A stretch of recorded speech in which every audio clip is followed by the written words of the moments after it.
Hey, Sean G here from Chasing the Truth. You're about to get some of the best of samples of shows I've done over the last 5 years. God bless y'all and enjoy. I weigh slightly more average strength and practice. So, what? Why would you be hunting a troll in Germany? I think the bounty was after equipment, after the cost of the equipment was, I think, 7 million rand. That's about, back then, that was equivalent to $3 million Okay. per person in the party. We were 5 people in that party. Oh, okay. So, what? So, why was there a bounty on this particular troll? What was it doing that needed to be dispatched with? I'm not sure if you're up to, were up to events in 2001, but there was a string of disappearances and then mutilated corpses, basically just bloody pulp, in the area where that one was. And one survivor, but I can guarantee that was in the news, that described basically, I believe the term was Lord of the Rings orc or something like that. Okay, I got you. But yeah, Something along like that. Okay, since we're going down that that kind of path, have you ever seen anything that was described like an elf, like a kind of shorter or a taller version of a human with the pointy ears or Vulcan like? You ever come across that, or is that too fantasized description? I have friends that know a few elves, but Americanized, redneck. All right. But personally, the closest thing I've ever seen was actually 4 years ago when I was hunting rabbits just outside of the complex where I was living. Gnomes. Gnomes. Yeah. Bastard saw the rabbit I shot and was hunting for 4 days, 4 hours. So before you started to hunt these things, these cryptids or whatever you want to refer to them, did you see them prior to that, or after you were exposed to these cryptids, did you start seeing? Were you able to see them more frequently? It's a case of, trick of the mind. You tell yourself, I didn't see that. Or your brain says, that cannot be there. That is how I saw the cryptids before that first encounter I told you about with the Minotaur thing. Yeah. After that, I started doubting and I actually basically started seeing all this crap. So once you got past the mind block that it's not there, you started seeing those things. Okay. It's not very fantasy. Okay. Once I got past that. Do you know what a fox looks like? An American fox? Like a red fox or jackal? Red fox. Just a red. I'm describing a red fox like an actual fox. Do you know what a red fox looks like in the United States? Yeah, I know a red fox. Okay, all right. Now this is what I'm going to describe to you as the about 6.5, 7 feet tall, looks like a red fox, but is able to stand on its hind legs and walk around, and equally be able to run like a fox. Have you heard that description before? That sounds like a type of Dogman as well. Mm-hmm. Was it in the Appalachians? Mm-hmm. In the Appalachians? Yep, it was. Mountain Range. Yep, in the Appalachians. Uh, in the southern parts of the Appalachians. And I believe the locals there used to talk about the foxman, Mm-hmm. but we call it the Appalachian foxman, dogman. Okay, so describe to me, if you will, what kind of equipment would you be wearing, say, if you were in the United States hunting these things? What time of day would you be hunting these things? Never in the day. Never in the day. Okay. The night was basically hunters. All right. So civilian hunters, not monster hunters, but civilian hunters would go, why is that guy who's hunting wearing camouflage bullet plate carriers and why a full SWAT kit like that, basically. Okay. But the equipment we'll use, usually with a dogman, if it's a small team, it's only one. Like I said, with the family groups, you never know exactly how many there are, so we go in 20. So going after one, there's repeated sightings where the descriptions basically tell us it's one beast. We'll go in a team of 5. One tracker / sniper, two with a shotgun, usually a Spaz 12 or I can't even remember that one. Also a military one, semi-automatic,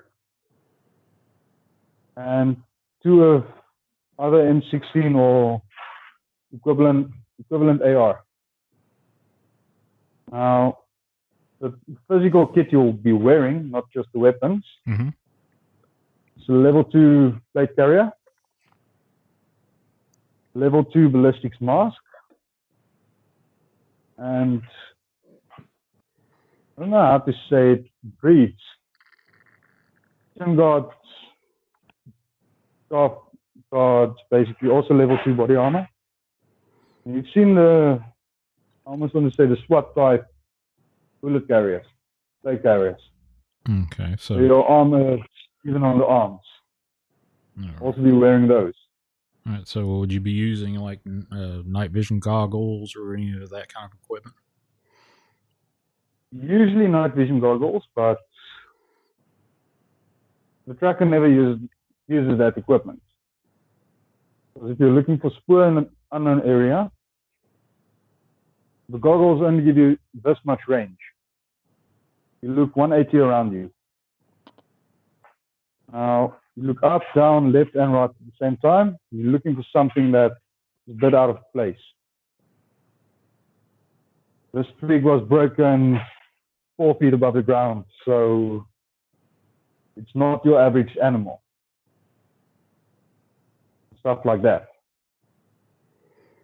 Either a human, then you check how fresh the break is and stuff like that. And how clean. But as you described the foxman,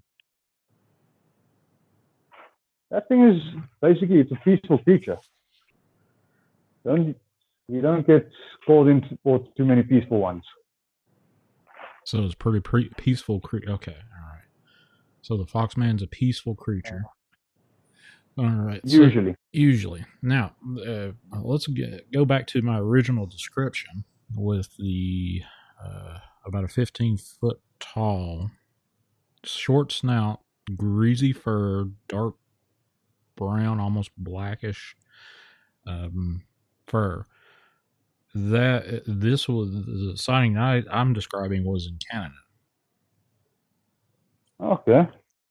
And honestly, the Canadian ones I'm a bit fuzzy on, but that sounds dead on, spot on, like a North African one, hyena type.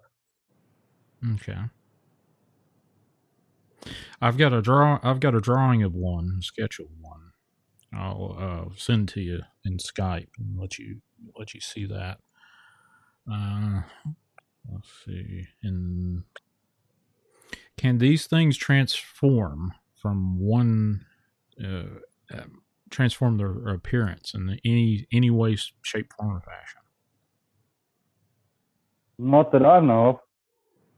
Closest thing to the transformation I've ever seen something like that was basically going on all fours. Okay. Or are they smart enough to adopt camouflage, like being able to put on some sort of ghillie suit or anything like that to transform what they look like to casually be able to appear as something else? Like weaving twigs and branches and stuff into the fur. Yeah, or Basically, that's also a difficult one. As I said, there are many classes. It's the idiots, the hunters, the alphas, stuff like that. Usually the hunters and the alphas would do that if they know they are being hunted. But the young ones, the idiots, technical term, they don't usually do that because they don't have experience with it. all right. So how do these dog men creatures, whatever you, how do they get? What's the range that you've seen? Um, Basically, it's age. Age comes experience. Okay, so there's no lifespan of a particular creature. Dogman, is there a lifespan? How many years do they live in a typical situation without you having to come and hunt them down? I have no information on that. Okay, As I said, basically, what I know is they call us in, we go kill it. and that's it. Okay, all right. So, have you hunted in the United States? A few times. Not all of them were for Dogman as well. We Okay. had 3 times in the US, 3 or 4 times for Dogman only, but All right, what have you hunted Texas is in? a good question. What have you hunted in the United States?